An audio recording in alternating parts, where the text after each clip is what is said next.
They know that they're coming up because I spoke to them. It's got 2 o'clock, yes. Okay, do you want to stay up here? Is that what you want to give you a call? Give us a call.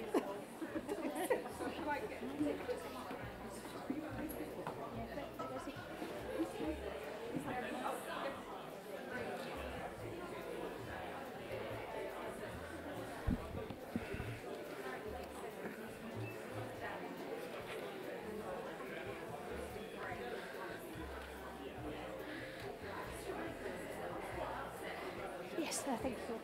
Sorry, Rick.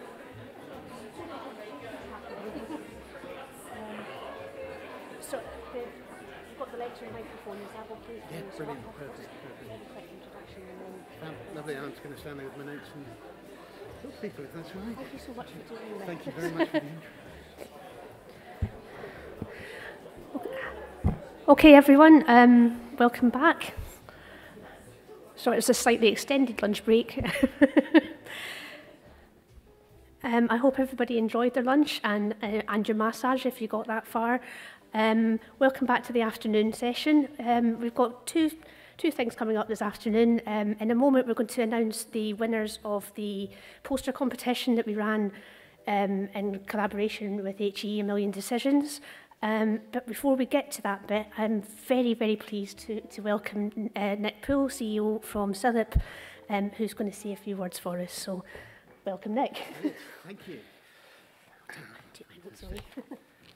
Thank you, Lindsay. Hello, everybody. Good afternoon. It is such a pleasure to be here in a room full of wonderful health librarians. Also, just in case you didn't catch up with the news, we have a new Chancellor. There we go.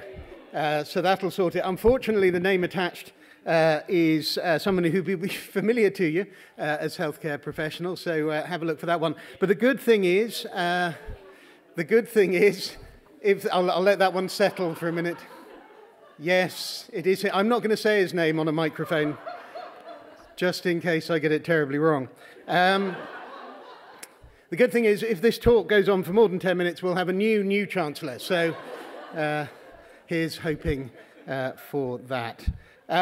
Thank you so much for giving me just a few moments of your time this afternoon on behalf of CILIP, very much on behalf of the Board of Trustees and our President, Kate Robinson, indeed, Joe Cornish, myself, and the whole team at CILIP. Just a huge, huge congratulations on reaching such an important milestone, 75 years of this extraordinary community. I love health librarianship. I think you know that. I make no secret of it. You have been a tremendous force for progress and change and professionalism in our community throughout the last 75 years. And I think you've had quite a lot of history this morning, so I'm just going to add a little bit. I believe he may have been mentioned previously, but I was rereading recently my copy of The Incomparable Mac, which is the life story of Sir John Young Walker Macalister, who was a bit of a rock star librarian, a bit of a bad boy of libraries in the early 1900s. This copy of the book was given to me by Shane Godbolt, who was a dear colleague and much missed about a year before she very sadly passed away. To those of you less familiar with the kind of bad boys of library history, Sir John was at various times the president, the vice president, the honorary secretary, and the member of member of council of the Library Association throughout the 1900s. He was also a failed medical student. He attended Edinburgh University, where he took medicine for 3 years, but never graduated because he was too busy drinking and smoking and having fun. But after his work with the Library Association, he became the resident librarian, and I've got to be really careful how I say this, of the Royal Medical and Chirurgical Society. Can anybody else say chirurgical better than I do? Marvellous. A great and noble institution where he pioneered their amalgamation with 14 other bodies to form what became ultimately the Royal Society of Medicine. Mac was a controversial figure in the world of libraries. He had a home bindery. Which of us doesn't love a bit of bookbinding at home? So he was obsessed with leather and with vellum, but in a library sort of way. He believed that all books in the UK should be catalogued centrally, so his grand ambition for the Library Association was for everything to come to us. We would catalogue it and it would go back out to the librarians. I don't know about you, sounds like a good idea to me. But his best idea was something called the Bureau, capital T, capital B, which is that we should turn the Library Association into a members club with a bar. And that members should be able to come and spend the night, if they're too inebriated, in the bars and clubs of London. At the Library Association, which sounds like a great use of a building to me. So I think it's fair to say that Mac's great passion for libraries and his passion for medicine stemmed from exactly the same wellspring, which was his fundamental belief that every member of society has the right to live well, and that living well means both intellectual stimulation and physical health. And The Incomparable Mac, I encourage you to read the book. It's absolutely wonderful. But he's only one of many illustrious health librarians who've led the Library Association, formerly now CILIP, throughout our history. So I really just wanted to take a moment to celebrate and acknowledge the leadership of medical and health librarians in our professional community over the last 75 years. I wanted to start by thanking Lindsay and Imrana, who've been extraordinary in welcoming me to the world of health librarianship, helping me to situate myself, but also building HLG into the powerful and energetic and future-facing force that it is today. They also introduced me to the fact that your community really likes acronyms. And so I found myself, I think, within 2 weeks of taking up this job, being confronted with HILGE, EBLIP, I think HEALCS was in there, LKS Staff Rock, which they do, I now absolutely agree, very useful, and many, many others. I think I found myself with a group of people called YOLNET, still no idea what that was about, but thank you, David. And also Lynn, lovely girl, met her in the Northeast, absolutely brilliant day out. But the one that really threw me was when Imrana asked me in the first couple of weeks of this job, have you met the health lizard yet? And I thought, I genuinely thought it was a kind of new boy prank. They're just having a go. It's like, yes, I have. Yes, very, very nice lizard, one of my favorites. Of course, you know David Stewart, our former president, who brilliantly drove us forward in a time of great challenge and change. We usually ask our presidents to sort of name a theme for their presidential year. David was so eminent that he had two, so he wrote back in a very simple email and said, "Evidence and the North." And I think that's absolutely what you drove brilliantly throughout your time as president. Also, of course, Sue Lacey-Bryant, who is our current chair, has navigated our community through three incredibly challenging years while focusing unerringly on the future, on building partnership, on leadership, and on embedding health librarianship and knowledge right at the heart of our National Health Service. So thank you very much to all of you for your leadership and involvement in our professional association. I also wanted to just say that, while I am immensely proud of the work that we've been able to do together, the work that HLG has done over the past 75 years, and I know we're focusing in some ways on that long and storied history, I am also focused, as I know you are, with great determination on the work that there is still to do.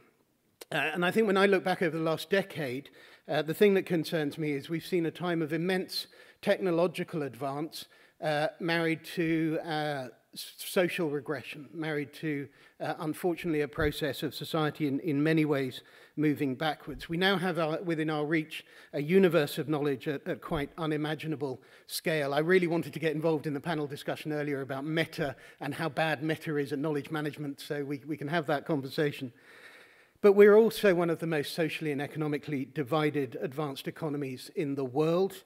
The great democratization of knowledge that came through the internet hasn't brought with it an equal distribution of the benefits of a networked society. We know, I think more than ever, that poverty and inequality in modern Britain are intersectional, that inequality of opportunity, of access to knowledge, of access to learning, of access to health, information and health literacy, digital exclusion, economic marginalization, act on each other to trap people in the circumstances in which they were born.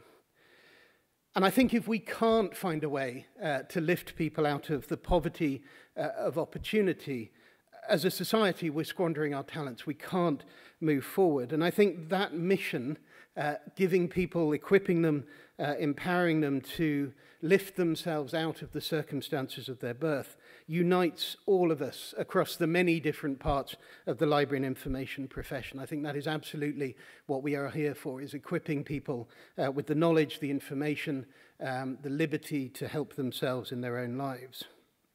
So as health librarians, as information professionals and knowledge specialists in health, I think you play a phenomenally important role, not only in improving the work within your workplace, your organization, your trust, your community, but in acting as a source of real knowledge and inspiration and encouragement for the rest of the library and information and knowledge profession. We have and we continue to learn so much from the work that you do, from evidence-based practice to quality improvement, impact, and kind of really understanding what impact means, and evidence, to marshalling really life-changing bodies of knowledge of information, for example, during the most recent challenges of the pandemic. And we've been in a really fortunate position as CILIP of being able to distill a lot of that knowledge and translate it into know-how and expertise and benefit for the wider library and information profession. So I just wanted to explore some of the ways in which over the last 10 years, working with you, with HLG, with NHS Health Education England, we've been able to break really new ground on behalf of the whole profession. We've worked together, as you heard before, to explore the impact of artificial intelligence, machine learning, process automation and robotics on our whole profession. And in the process, we found new relevance and new purpose for the professional skills and ethics of our community. Thanks to your support, we've been able to update the whole professional knowledge and skills base, the sector skills standard for librarians, knowledge and information professionals in the UK and increasingly worldwide, which is now transforming practice and development in every sector where we work. We've worked with you to establish and accredit the HEE Learning Academy, which has provided a pathway for people to develop their skills for the NHS to achieve its ambitions around people and skills development across the workforce. And most recently, just because I've got to mention him because he's here and I wasn't sure he was going to come, we've had an amazing experience benefiting from the knowledge of Bob Gann and from Dr. Ruth Carlisle on the work we're doing at the moment around digital health and literacy pilots, digital and health literacy pilots working with 8 library services across the UK. I wouldn't mind just a quick round of applause for Ruth and Bob, if that's okay. Thank you so much, Bob. We really enjoyed being your last project before retirement, Bob, I have to say. It's much appreciated. And I'm really, really pleased to say that that story continues. So I am able to make, hopefully, a more encouraging announcement today than the new Chancellor, which is that there is a new partnership between CILIP, the Health Libraries Group, and the Federation of Informatics Professionals, FedIP. Starting in the new year, we're going to be able to offer up to 200 HLG members free registration with FedIP, which will provide a fantastic, I hope, opportunity to enhance your CV and expand your network into a really important area within the healthcare community. As well as being able to offer 200 existing HLG members access to FedIP, we're going to be creating 40 completely, fully funded free memberships of CILIP, which will also include membership of FedIP. So if you know people within your workplace, within your trust, that have been thinking about getting involved in their professional body, then now would be a really, really great time to encourage them to take advantage of those offers. And details on how to access that will be shared through HLG very soon. So I wanted to conclude just by saying, as I look ahead to the future, we're celebrating 75 years. I really, really look forward to the next 75 and what it brings for HLG. I am, I have to say, still filled with a sense of optimism. And that's not because I'm blind to the realities of the challenges that we face, but it's because I know that what you do as health librarians and knowledge specialists really makes a difference in people's daily lives. I think all of us have lived experience within the last couple of years of quite how important evidence-based healthcare is to families and lives across the country. So when I look at where our future is going to come from, the positive, inclusive, progressive future that I think we all want, it won't be from the sound and fury of national debate. It will be from the millions of quiet, personal, dignified, respectful, evidence-based transactions, every interaction that you support through your work every day. And for me, that's why I think Million Decisions, hashtag A Million Decisions, is more than just a campaign. It's a clarion call to remind ourselves that what you do really makes a difference to millions of lives every single day. So I believe on that basis, we can look ahead to the next 75 years with fortitude, with optimism, with an unwavering focus on the patient, their carers, their families, because whatever else happens, they deserve the world-class care that you enable. Thank you very much.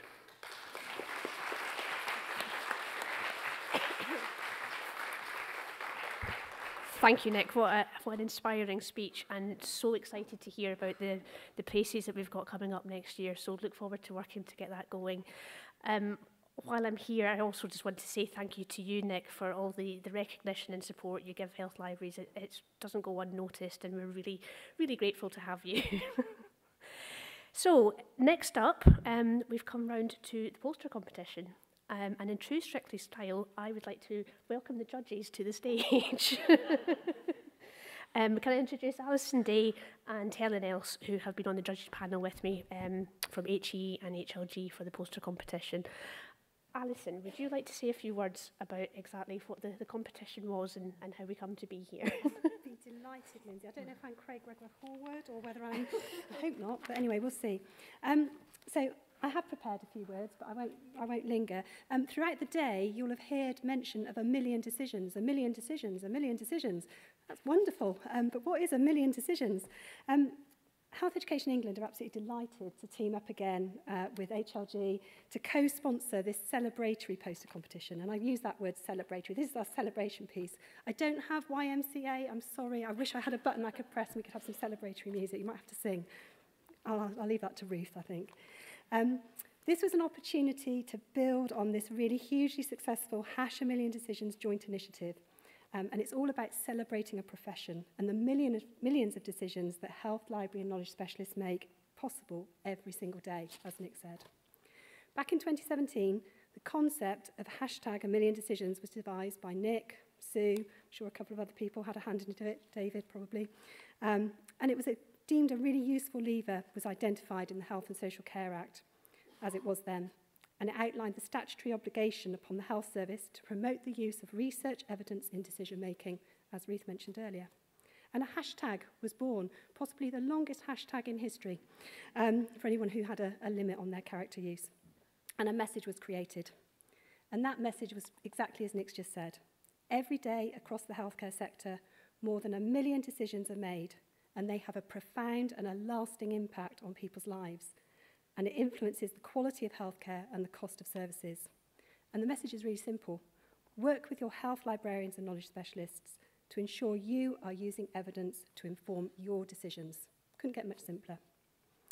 So with a combination of really powerful endorsements from really respected health and care leaders, paired with an array of compelling examples from all of you of the positive impact made by health librarians, 1 Million Decisions has brought the work of our profession to the attention of senior stakeholders, and we continue to use it today.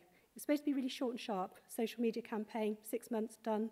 No, it's too good a thing. We don't want to lose that. We want to keep using it because it's all about promoting our skills, our work, and our positive impact. So it's really fitting to use 1 Million Decisions as the inspiration of this 75th anniversary poster competition. We received 38 entries, which I think is pretty impressive. And thank you to everybody who entered. And do look out in the post. It might be a nice little thing arriving on your doorstep. So just look out for that, for taking part.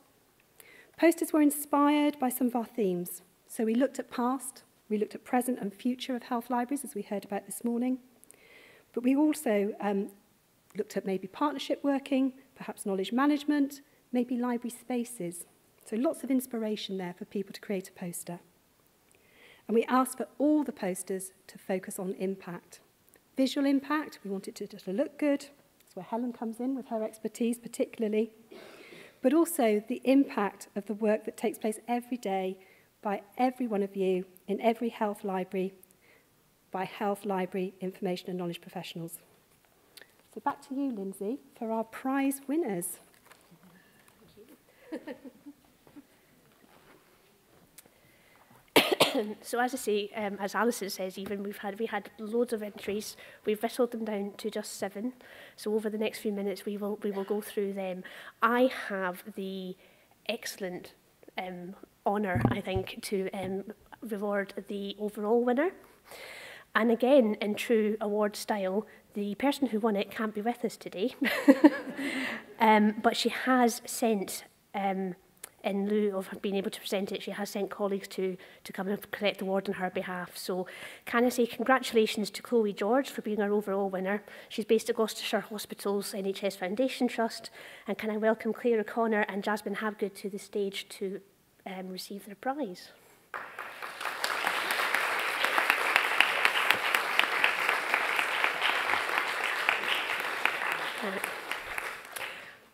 Yep, if you come up, yep. So I am now displaying the winning poster on the screen. Hopefully you've had a chance to see it in the room today, but for those at home and for the benefit of those presenting, actually, here is the winning poster. As I say, we had to go through a lot of criteria. And yes, everything Alison said, the impact, the story that you told, the layout, the composition was amazing. So congratulations. Before we give you your prize, so you don't have your hands full, let's hear from you. Thank you. Thank you very much. Oh, thank you very much. I feel very honoured. Yes.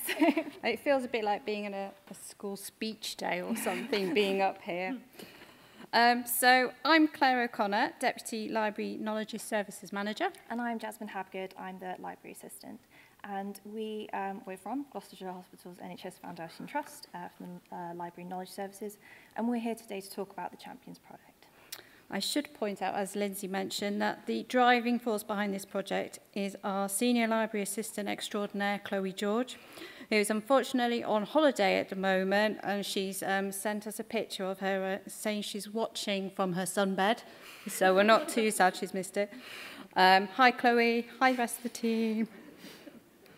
So what was the aim of the project?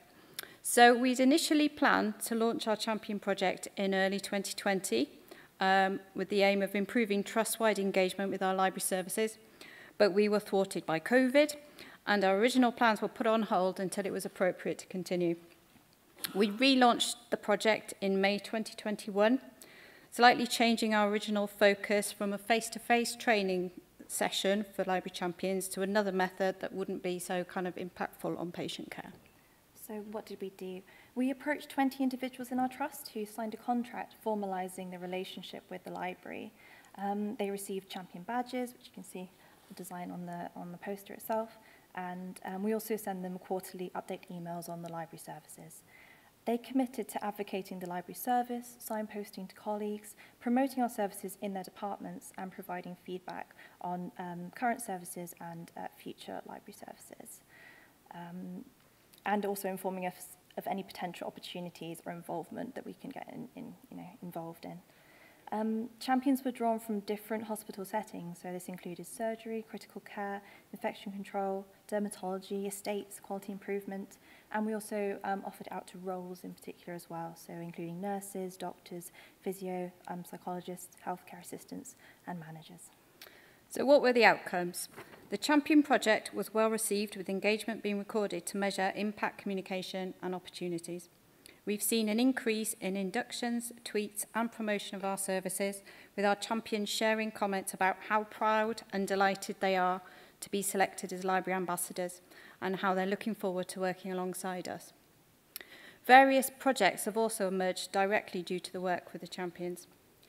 We had a Black History Month book challenge working alongside our champion, who's the Trust Equality, Diversity and Inclusion Lead, encouraging trust staff to share favourite books by Black authors. We have a brain box for an off-site department, so this is a library in a box concept to promote our resources, new services and wellbeing collections. We update this service every 2 months, working alongside our champion in the dermatology department. Using a randomised coffee trial knowledge mobilisation tool, we run a Get Together to encourage our champions to meet for a chat, sharing their experiences of being a library ambassador. And when we launched the Library and Knowledge Hub, we sent our champions information packs with sweets and gave them the opportunity to have a sneak early peek to give their feedback. This gave us valuable insights into how clinicians might use the hub, and so informed the hub guide, and has also led to a champion who's a senior nurse asking us to deliver training to their whole team on this brilliant resource. So recent developments of this project are, we've just launched our second cohort of champions, which include the Trust CEO, Trust Chair, and also Gizmo, the famous Pets as Therapy dog. All three are Twitter influencers, so we're very pleased to have them on board. Chloe has already presented this project to the last Canadian Health Libraries Association conference, and has a longer article for a journal in the works that's being written. So we're very immensely proud of her and all of her achievements with that too. So our final reflections of this project, it wasn't a passive kind of give them a badge and let them get on with it. We want our champions to have a real working relationship with us that benefits all parties involved. Our champions see it as a privilege rather than a chore to be a champion, and we are just so immensely privileged and proud to be in that working relationship with them. So thank you so very much for listening. A bit like curtsy. Oh, very well deserved. Congratulations, that's your trophy. Congratulations. Oh, thank you very much. I'll pass it on to Claire. Congratulations. Thank you so very much. Thank you so much. Oh, should I take that one? There we go. Thank you so much.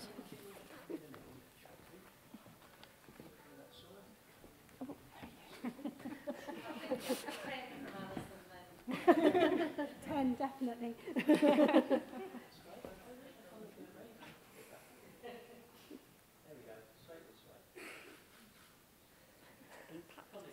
Thank you so much. Thank you again. Thanks for coming. Well done. Thank you very much.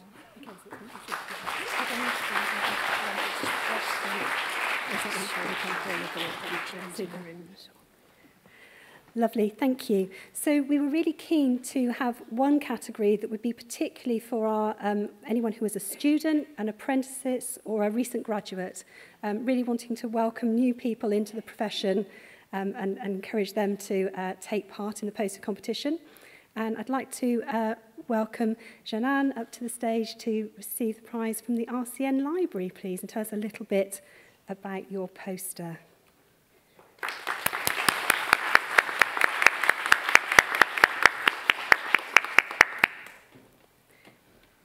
Let me just move that one on so you can see the poster. There we go. We really like the visual look of this poster. I thought it was great and love the story it told as well. Thank you.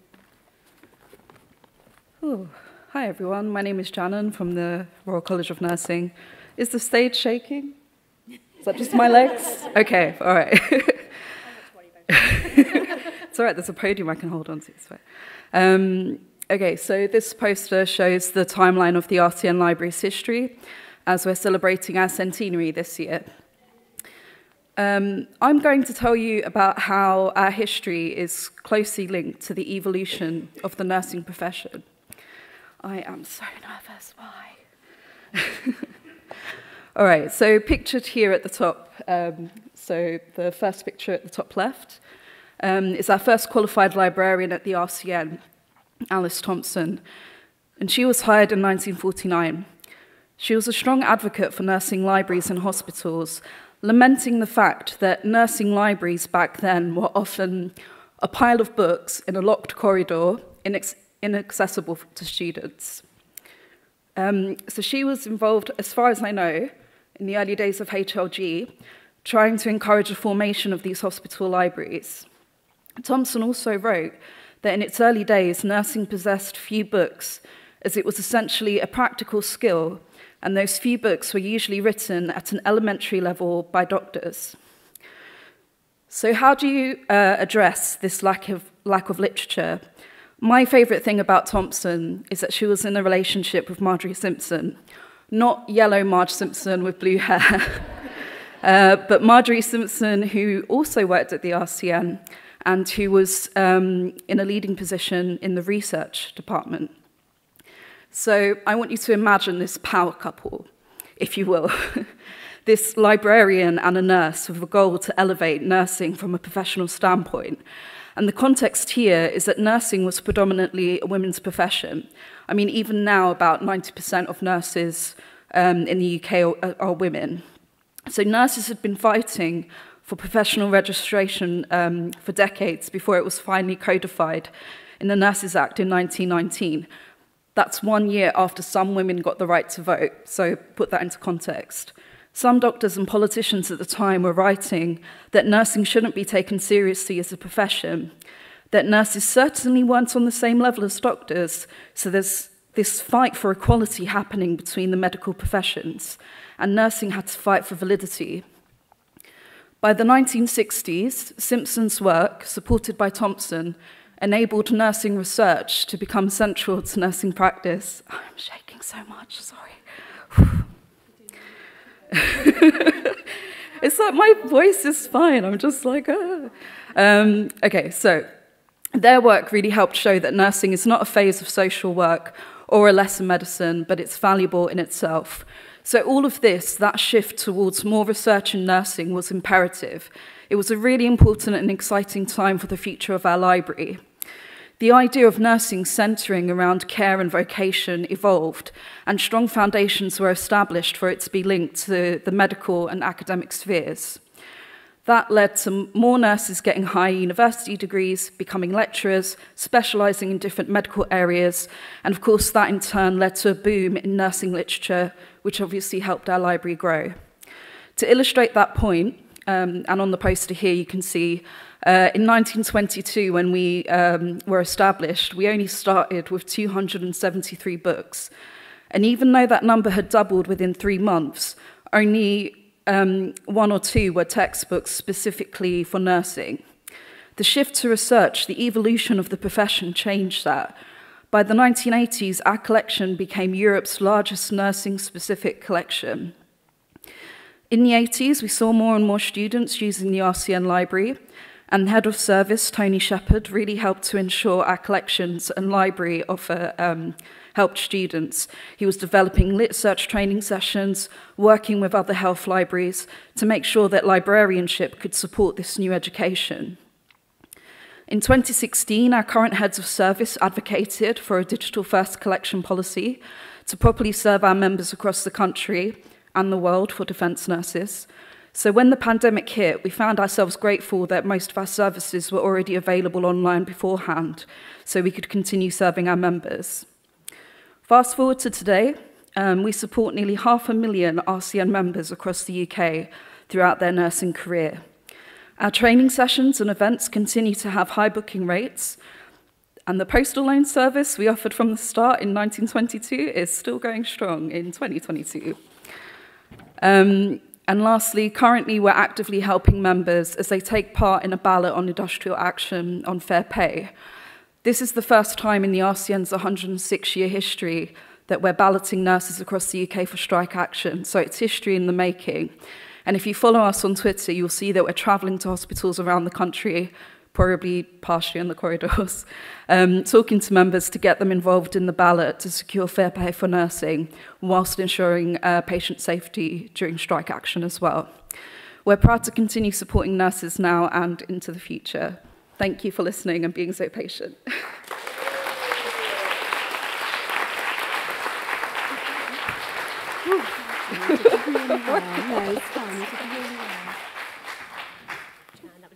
Thank you so much. Well done. Thank you. Well deserved. Here's your voucher. Excellent.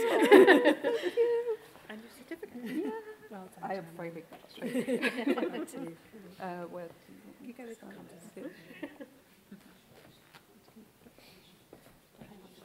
Oh, yeah.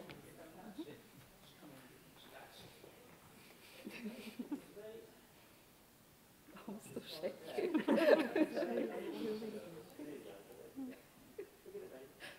Okay. Does my hair look okay? Yeah. Looking good. Bear with the flash. Thank you. Well done. Well done.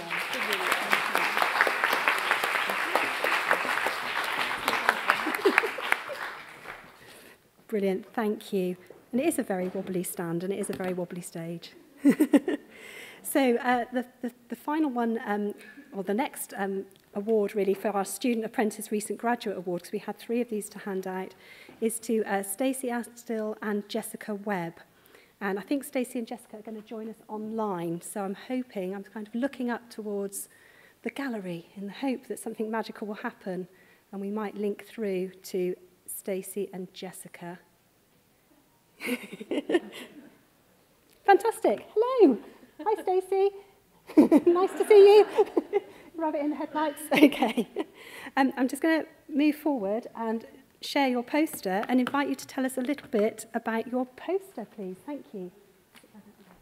Thank you so much. So hello everybody, I'm afraid you've just got me today, and Jessica's currently very, very heartbreakingly in Bordeaux, so she's having a terrible time, I'm sure. So I'm here today to talk you through the process of creating Kildare Hub at Kildare Library. So firstly, the background. Why did we decide we needed a hub? So the need for a space for group work, individual study and meetings was highlighted during our annual focus groups with each of the 3 years of nursing students that studied at Kildare.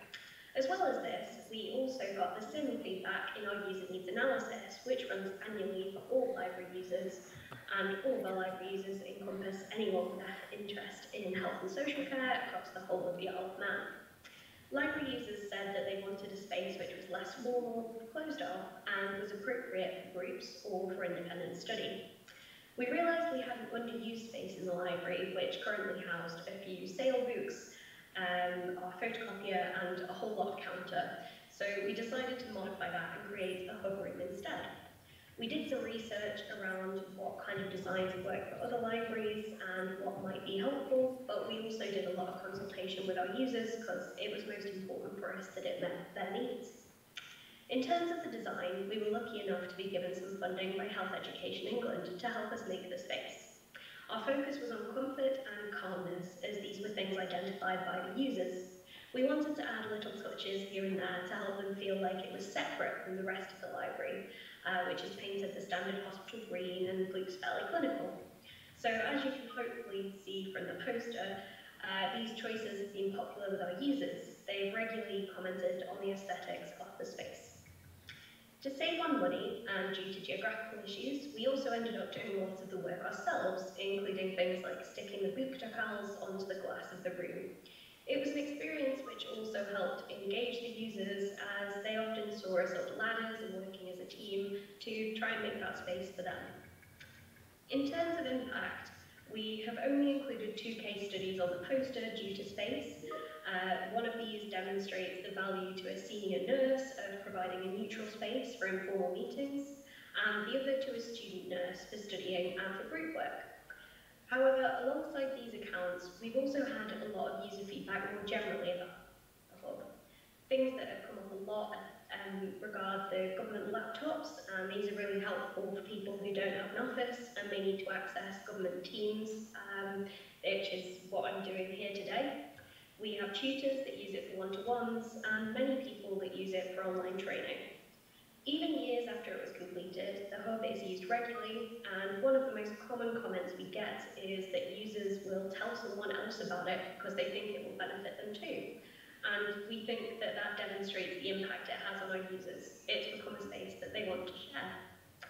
I'll finish quickly by talking about the usage. We have actually had an extra 44 users of the hub since we submitted the poster, the majority of which has been for online training and formal meetings. Solo study has become less common, and it has been interesting to see the trends in use develop and change over time. COVID impacted the statistics greatly, as we had to run in staff for such a long period. However, due to the uptick in online training that has come since then, we've also seen different trends emerge again. We're really glad to be able to provide a space which is still beneficial to our users as their needs change and adapt. So with that, that's done, and thank you all very much for your time here today.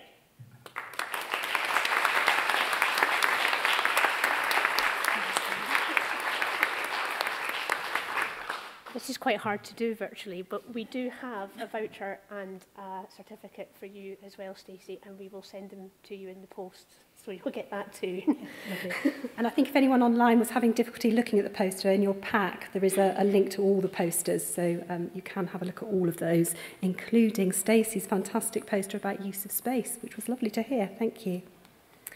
So the final winner in this category is awarded to Veronica Price from Somerset NHS Foundation Trust.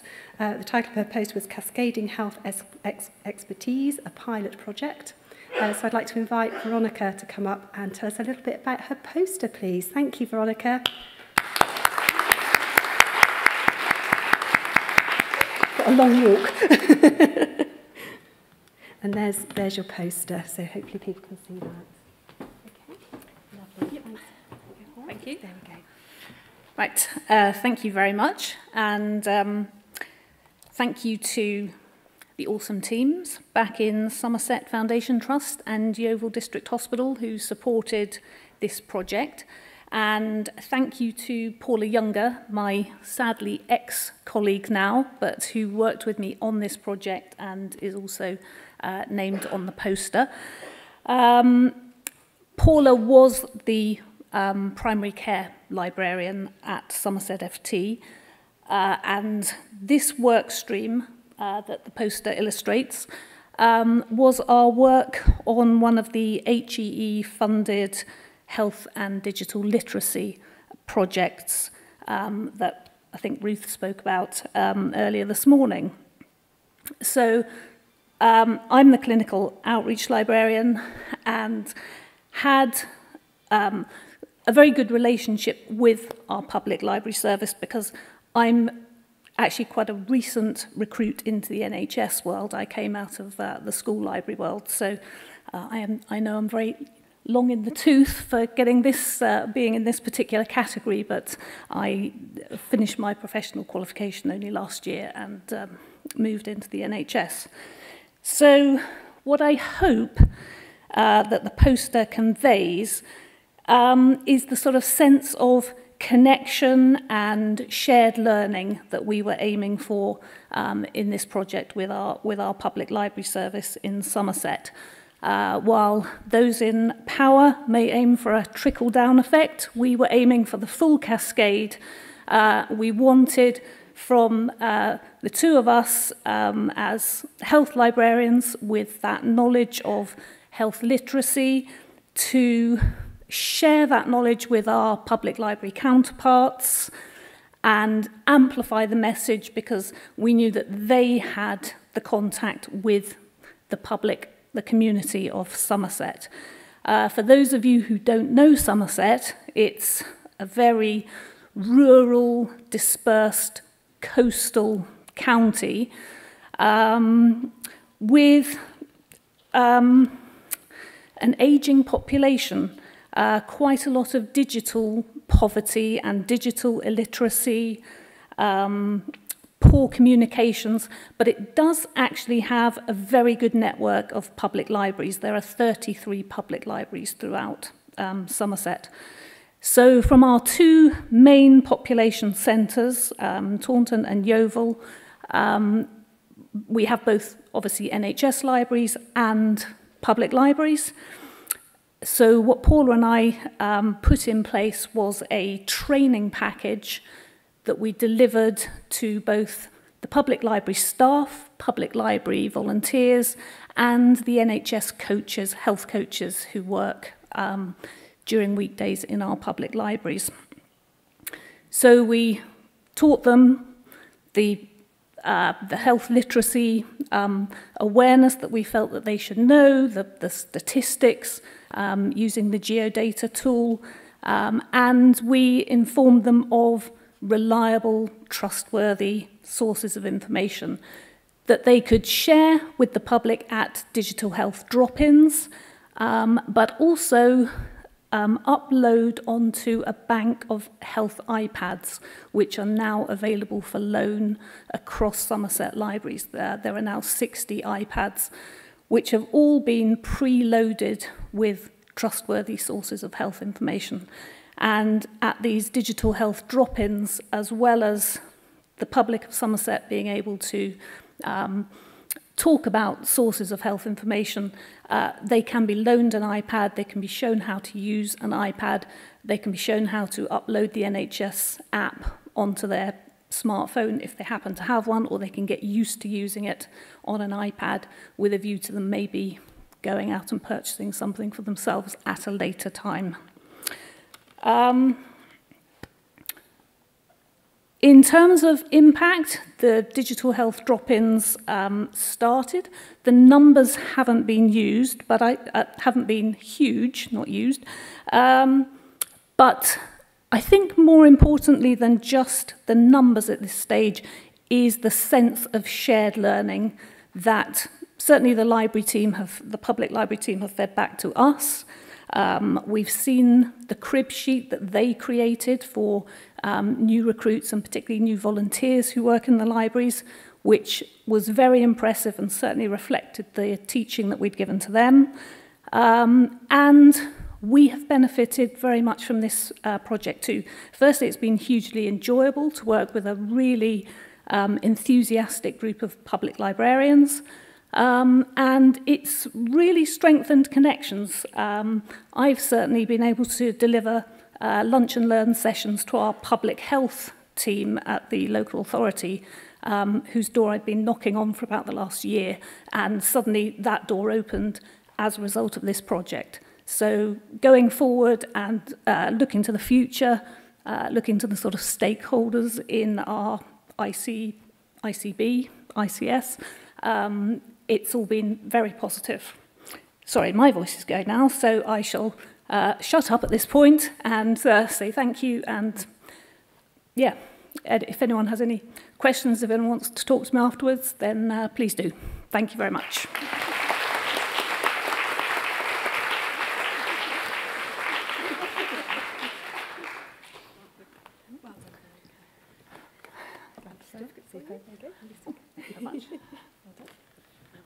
very well deserved. Yeah, well done, Congratulations. Well done. And it's never too late to keep being a student. Well done.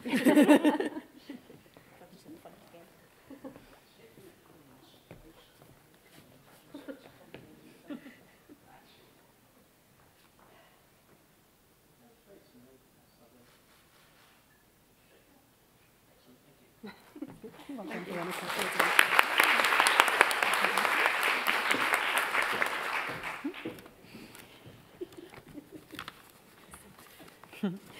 So now we move over to the highly commended posters. And I'll move the slide on so you can see. First of all, we have Emily Johnson and Andy Doyle from Health Libraries Midlands. And the title of their poster was Learning from Helm, What a Project Manager Can Achieve in 6 Months. And if you have a look at this poster, it is over to the side of the room, up on the screen here now. We really enjoyed the use of colour to define the sections on this poster, but also that their impact was shown front and centre with the use of those statistics with really simple numbers to communicate effectively. So would you like to come up, Emily?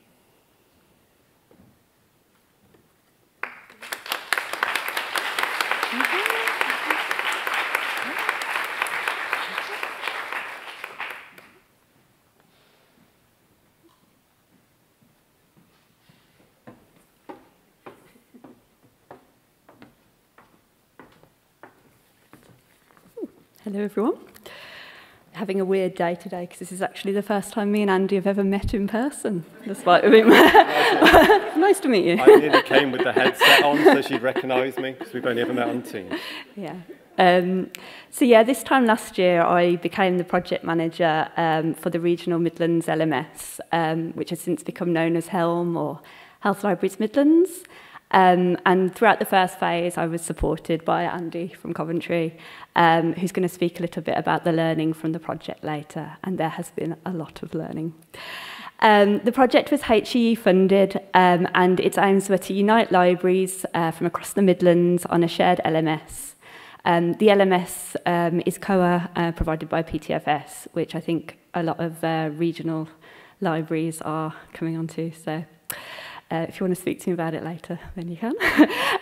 So one of the key sort of aims of the project was to interlend across the region as well. So it would enable users to have access to many more physical resources than they were currently able to.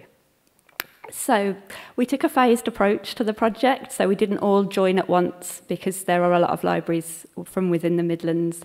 We decided to bring libraries on when they were ready or when their contracts were ending. So at the moment we're entering the third phase, well, just about to enter the third phase of the project, and we're in the planning phase for the fourth phase. But the poster here, it just focuses on the first phase of the project, which was Birmingham, the Black Country, Solihull, Coventry and Warwickshire. So quite a chunky phase nonetheless. So when I started back in October, I was given 6 months before the first phase of the project was going to go live.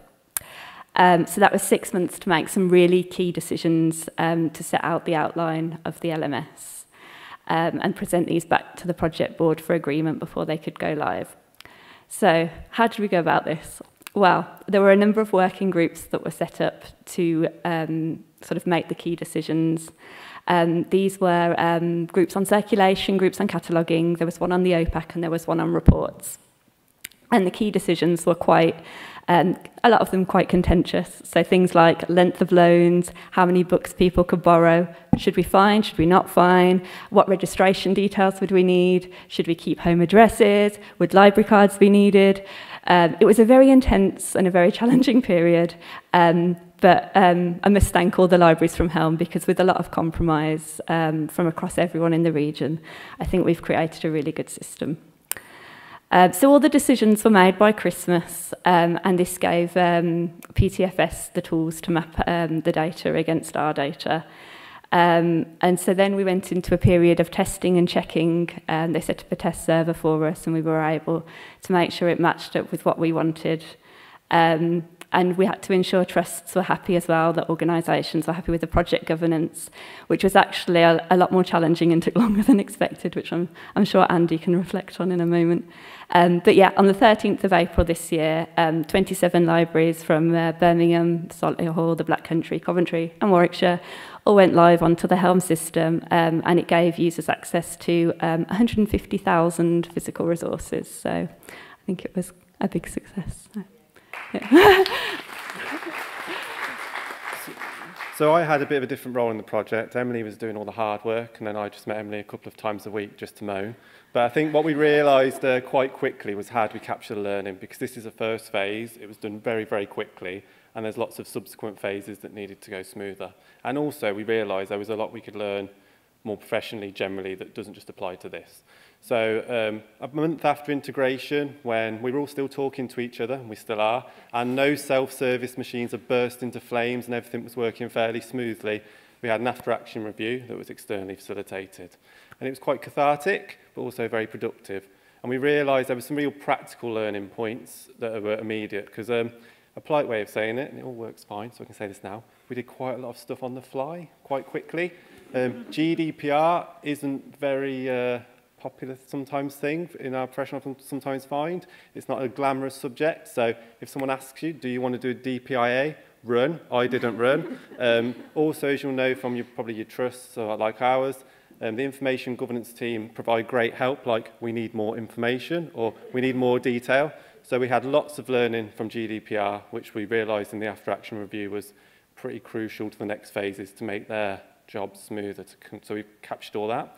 Then we also talked about sharing documents. We know all the NHS trusts have fantastically different firewall settings, making using SharePoint misery for some. So we realised moving to future NHS was a real practical step, which has helped all the phases, because I know Emily doesn't get asked about 4 times for the same document anymore, so that's good.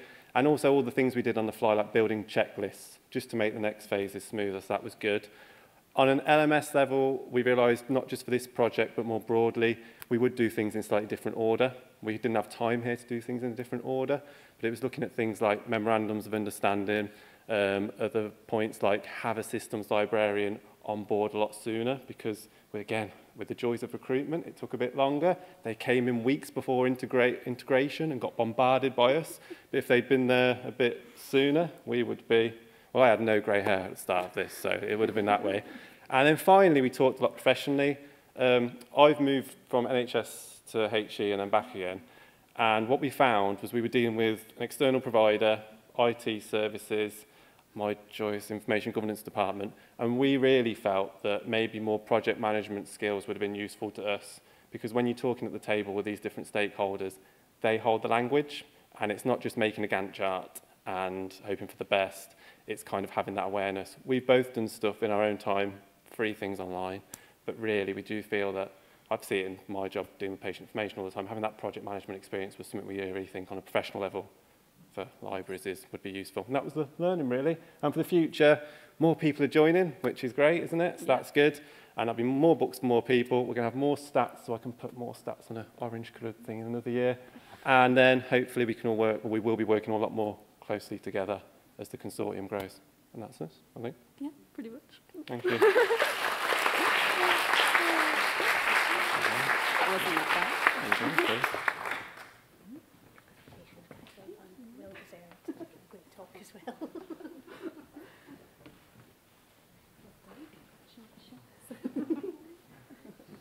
Project. Well done, Andy. There we go. Picture. It's like a weird family thing. Sorry. Oh, yeah. See, when it's on Teams, you just do like print screen. Yeah. Save the...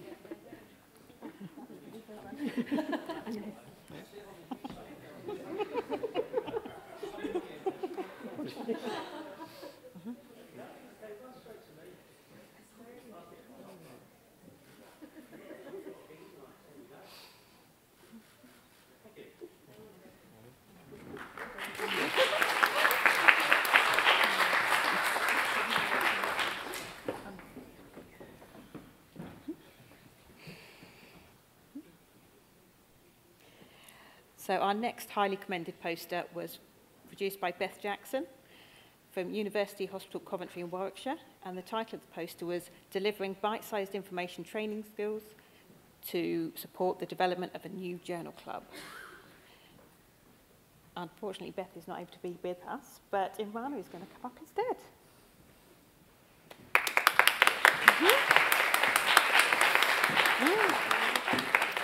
We particularly enjoyed on this poster when we had a look over it that the impact was so clearly stated and the lessons learned were outlined so well.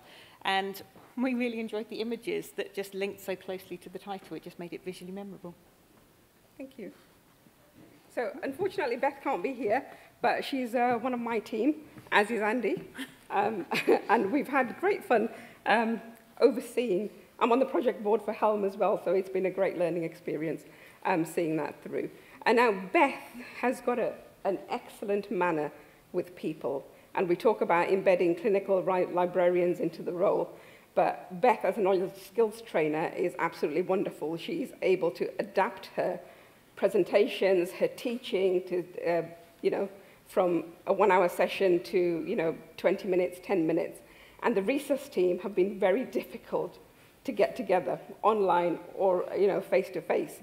And Beth has been able to adapt that, doing 10-minute sessions, and as an introduction to smart searching, to healthcare databases, and it's been really, really effective. And then from word of mouth, and by recording some sessions, she's had much more traffic back to her as well.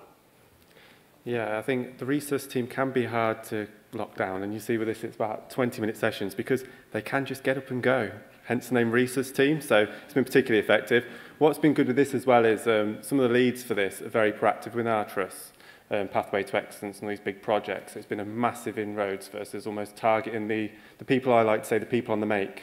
You spot them in your trust and you latch on. And also I would say about Beth, I know how long it took to get the shading on the crumbs. Beth is, I think she should get an award for that on her own. Beth's a genius at designing our team. We're very lucky to have her. As you can see from the design of the other poster, I'm heavily influenced by Beth, so that's very good. So, shall I say, Beth's our artistic inspiration. She is, absolutely. And she really wanted to be here today, but she just wasn't able to. But yeah. Thank you. Thank you.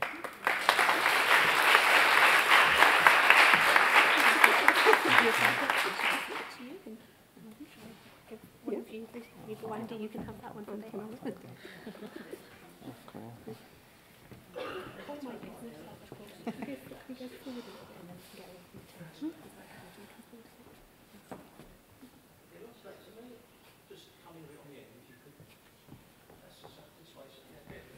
I haven't had this many pictures for you.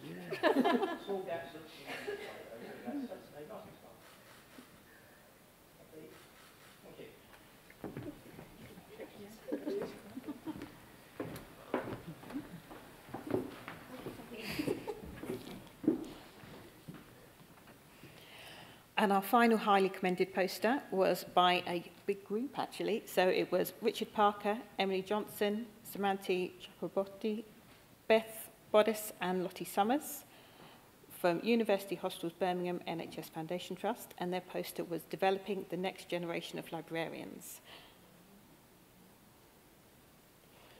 And as you can see, all of the librarians here are represented on their poster. It was a good use of space, well presented, and we liked the acknowledgements of every person on the team that was involved. So, would you like to come up? We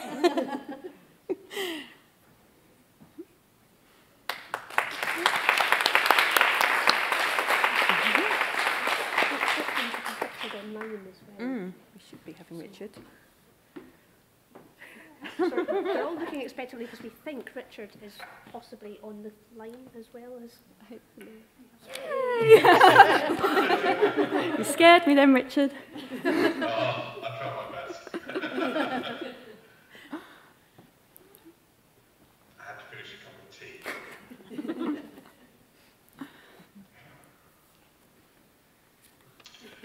Right, shall I start? Yes.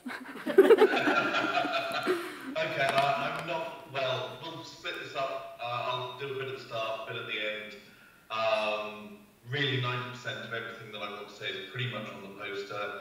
Fundamentally, we were struggling, we had an aging workforce, the cuts of, post-2010 really hurt us badly, and without a local university credited pool of librarians. And I would also point out the lack of health library courses across universities across England and Scotland and everywhere else. And so we were trying to be innovative and trying to find ways so that we could get more people through and into professional posts and to support them the best way we can. I'm going to hand over to Emily in a second because she's actually lived the experience and done the whole thing. And, I'm a white middle-aged manager and I'm just here really to take as much credit for this as possible. You're welcome, people. So I'll hand you over to Emily. Thank you. Yes, so in October 2017, I became the first 4-5 librarian at University Hospitals Birmingham. I'd wanted to become a librarian for quite a while. I was a library assistant working in a different trust, but I started to self-fund my MA, but I'd found that it was really expensive. So it was about, at the time, £900 a module, and on Band 3 wages, that's quite a lot of money. There was also no study time offered to me. I was doing it all sort of off my own bat. I saw the job advertised at UHB, which offered to pay for the masters and give study leave, and it was a band hire with a clear career path. So I thought, what's not to lose? And I applied, and I was successful, and I was pretty happy to get the role. When I started at UHB, I was treated exactly the same as any other librarian that worked there.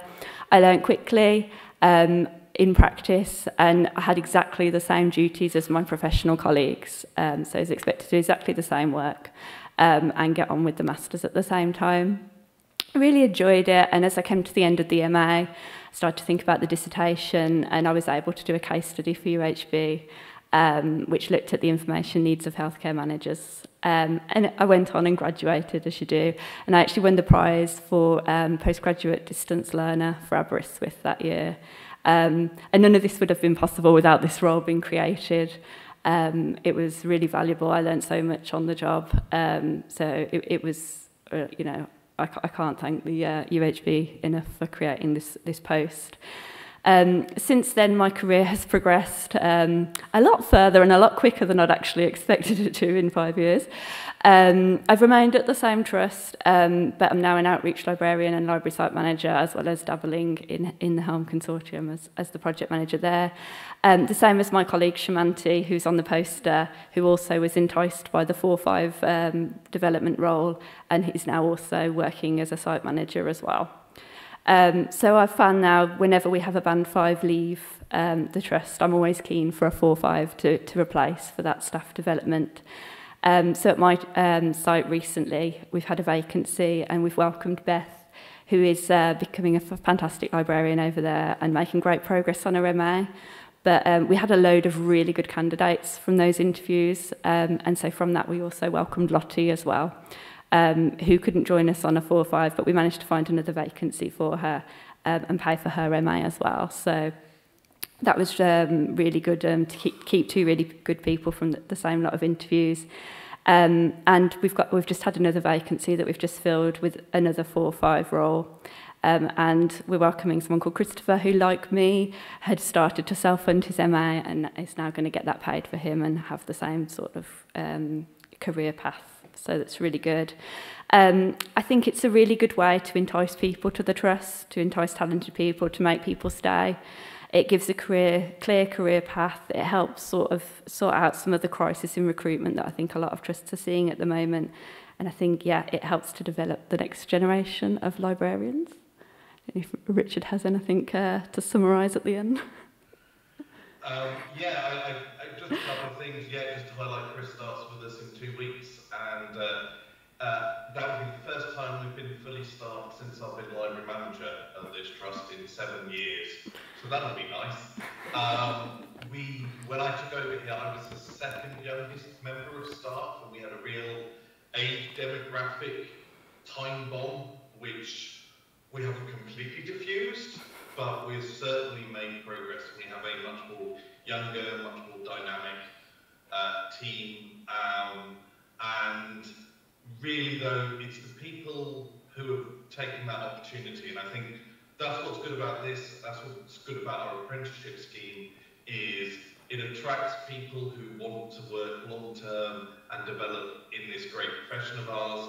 And I would just please ask, can we have some wider support to help improve people's knowledge about health libraries, particularly in, amongst ethnic minority communities? It's a nut we struggle to crack in a very diverse city of Birmingham. Our levels of candidates do not reflect the ethnicity of our location, and it's a real problem. So yeah, please a bit of promotion and help for that from HLG and HEE and any other acronym who's sitting on this today. So that's it from me.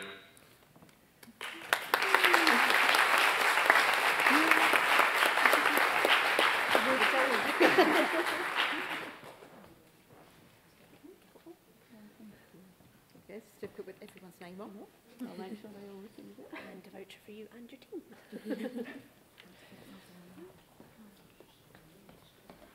Come back.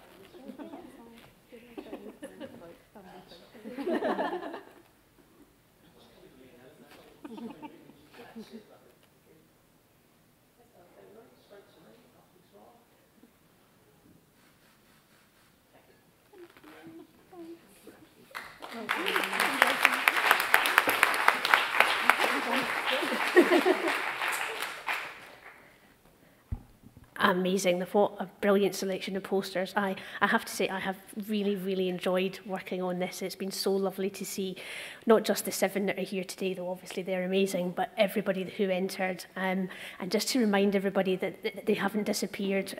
Today and beyond, you can go onto the HLG website and have a look at all the entries. So I can't believe it. we're ahead of time, and we're coming towards the end of the sessions at least. But we do hope that you can all hang around to network with us at the end of the day, and people online. That means you too. We're holding open the Teams call so that you can all come together online and network on there. And Rana, you're back on the stage. Excellent. It's coming. It's in hand. Right, so what a fabulous day we've all had, celebrating our achievements, our history, our present and future workforce. We've had an absolutely amazing response to our poster competition, of which you've heard some today, showcasing their talents, skills and range of services provided. We'd like to thank our event sponsors, EBSCO, Wiley, Walters Kluwer, Mark Allen, Tomlinson's and Springer. And thank you to all our wonderful presenters and session chairs. You've made it a really momentous occasion for us. We would particularly like to thank all those current and past members of the HLG committee who helped us put this event together.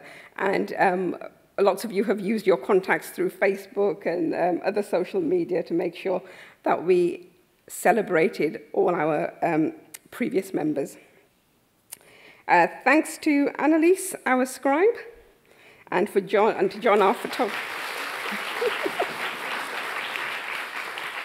And John, our photographer, for capturing the day. And you'll soon see the pictures available online. We have so much to look forward to as we embrace colleagues working across social care and work to meet their needs alongside those working across the wider health sector. We've had exciting news from Nick Poole, our Chief Exec, about the upcoming opportunities with the FedIP. And if you'd like to get involved with HLG, then please do get in touch. You don't have to join as an official committee member, or you can join as a micro volunteer working on a specific project like our digitization project, which is almost complete. And you'll see copies of the HLG newsletter and nursing bulletin all available soon. We've had lots of wonderful conversations. We're looking for new members to join our CPD panel. We've had a couple of interests that people are going to actually apply for the co-leads for CPD, which is absolutely amazing news. So we look forward to your applications, but please do join us. We're looking for a wider CPD panel. If there's anything that we've spoken about that we do, and you want to join? Do you want to shadow our policy lead? Do you want to shadow our international lead? You know, there are so many opportunities, and we find that working as co-leads, co-chairs, actually brings a lot of diversity to the role. You're not alone, you share the workload, and we have such a fantastic group. And I think the words that we've heard right from the beginning, it's about camaraderie. I think the people working within health are absolutely fantastic, very supportive, and we look forward to working with you to actually continue that into the future. Thank you.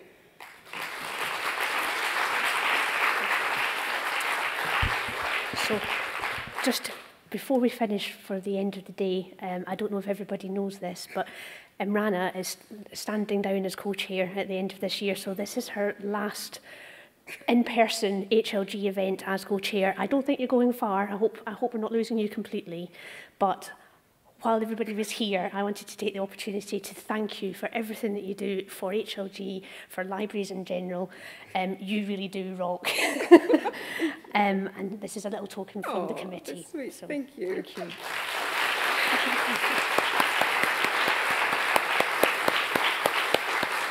Yeah. And also, hopefully, by the magic, yes, excellent. I'd like to also welcome back Sarah Hennessy, a previous co-chair, who has our celebratory HLG 75 birthday cake. I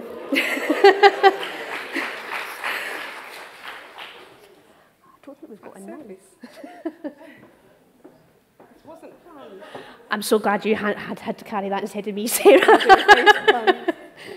I'm not sure we've got a knife, so we might just have to imagine that we're cutting this. It's on the chair. I couldn't carry them both. Oh, that's okay.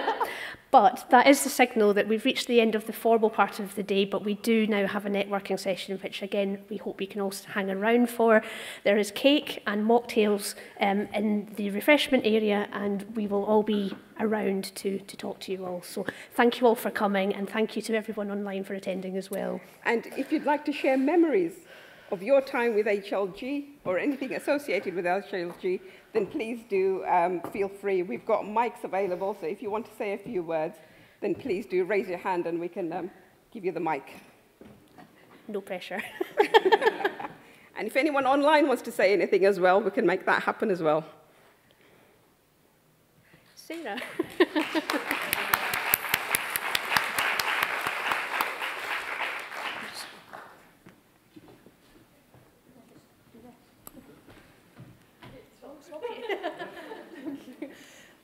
I just wanted to say a great big thank you to HLG. I know a lot of the people in the room today have helped to guide my career through my opportunities that I've been given through HLG. And I just invite everybody that does want to get involved, if you're passionate about health libraries, if you're passionate about what you do, reach out, get involved with the HLG itself or with any other networks or communities that are available to you, because it makes such a difference, it really, really does. So thank you to HLG for everything that you've offered me. It's very much appreciated. And we get cake. Thank you, Sarah. Would anyone else like to say anything? I just wanted to mention all those librarians out there that work alone. Lots of people here seem to be part of teams, which is great. But over the years, I've known many libraries which are just one-man or one-woman band libraries. They're not involved in networking. They don't necessarily know any other librarians, and they have to just get on and do it on their own. So let's spare a thought for those people. Thank you. Absolutely, thank you. Can I just say on that note that we hope by the end of the year to run another randomised coffee trial. So for all those people who are working quite remotely and don't normally get to speak to other colleagues, please look out for that, because it's an excellent opportunity to get together and hear from other people.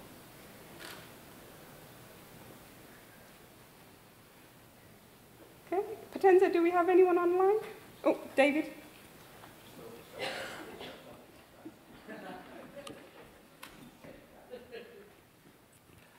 I was just reminded that the book that I suspect is no longer in print on solo librarianship was written by Sue Lacey Bryant, which wasn't quite what I was going to say. But what I am reminded of is that there is no current textbook on health librarianship in this country, and there is going to be. Jeff Walton, who's one of the lecturers at Manchester Metropolitan University, and colleagues in Health Education England, Jill Young and Holly Case-Wyatt, and indeed myself, are editing a new textbook on health librarianship, and it's a promotional plug. Have you spotted that? It's going to be published by Facet sometime next year, and we want everyone to buy multiple copies. So that's the plug. Thank you.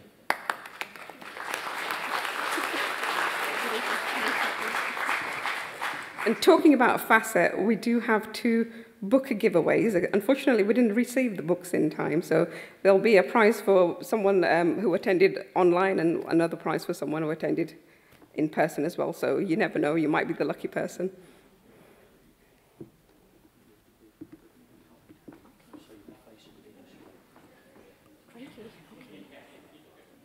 Right. I'd like to do, I'll get your cold cake because it's low. Okay. Right with that? And facing me, I'll get the one behind. Yep, that. It's too low there. While there's a pause, can we all just say thank you to you?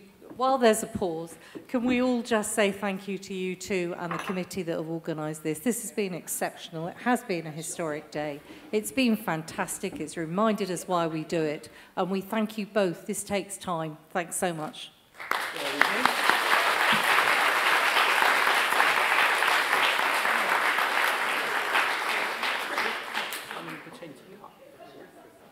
Right then, everybody, if you'll all be looking this way, you'll all be in the background, or most of you will. Looking at me, looking at me, looking at me, looking at me, looking at me. Nice and smile. That's good. A couple more. Thank you. That's great. Thank you. Please feel free to go for refreshments. See you all the same.